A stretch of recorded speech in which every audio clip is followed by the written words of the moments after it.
প্যারিসের বিখ্যাত লুভ মিউজিয়ামে ডাকাতির ঘটনায় জড়িত সন্দেহে আরও 5 জনকে আটক করেছে পুলিশ।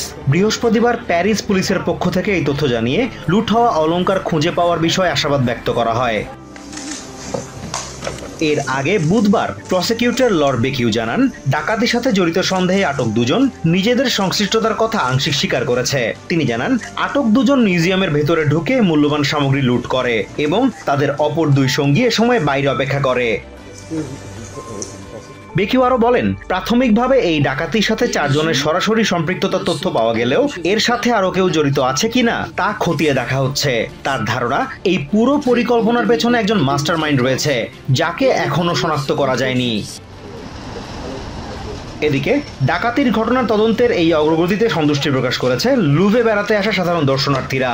অনেকেই ভেবেছিলেন ডাকাতেরা ফ্রান্স ছেড়ে পালিয়েছে। আমি ভেবেছিলাম তারা বিদেশে পালিয়ে গেছে আর আমরা কোনো দিনই তাদের ধরতে পারবো না, তাই এই ফলাফলে আমি খুশি। এ ব্যাপারে কোনো সন্দেহ নেই। এখন আমাদের লুট হওয়া অলংকারগুলো খুঁজে বের করতে হবে, সেটাই সবচেয়ে গুরুত্বপূর্ণ, সেটাই আসল বিষয়। ব্রিটিশ পর্যটক টনি কিং সন্দেহভাজন ডাকাত দলের এত দ্রুত ধরা পড়ার খবরে মোটেও বিস্মিত নন। নিজের মতো করে একটি ব্যাখ্যাও দাঁড়া করিয়েছেন তিনি।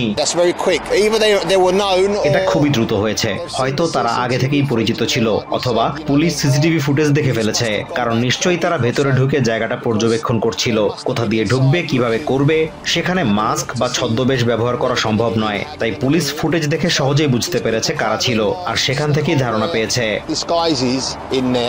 যে জানালা ব্যবহার করে ডাকাত দল মিউজিয়ামের ভেতরে প্রবেশ করে, সেটি দর্শনার্থীদের আগ্রহের কেন্দ্রে পরিণত হয়েছে। অনেককে নিচ থেকে নানা ভঙ্গিমায় সেই জানালা পেছনে রেখে ছবি তুলতে দেখা যায়।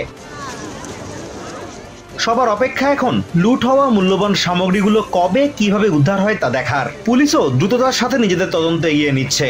লক্ষ্য এখন একটাই, $87.82 মিলিয়ন সমমূল্যের সামগ্রীগুলো উদ্ধার করে দুর্ধর্ষ এই ডাকাতির সাথে জড়িত সবাইকে আইনের আওতায় এনে বিচার নিশ্চিত করা।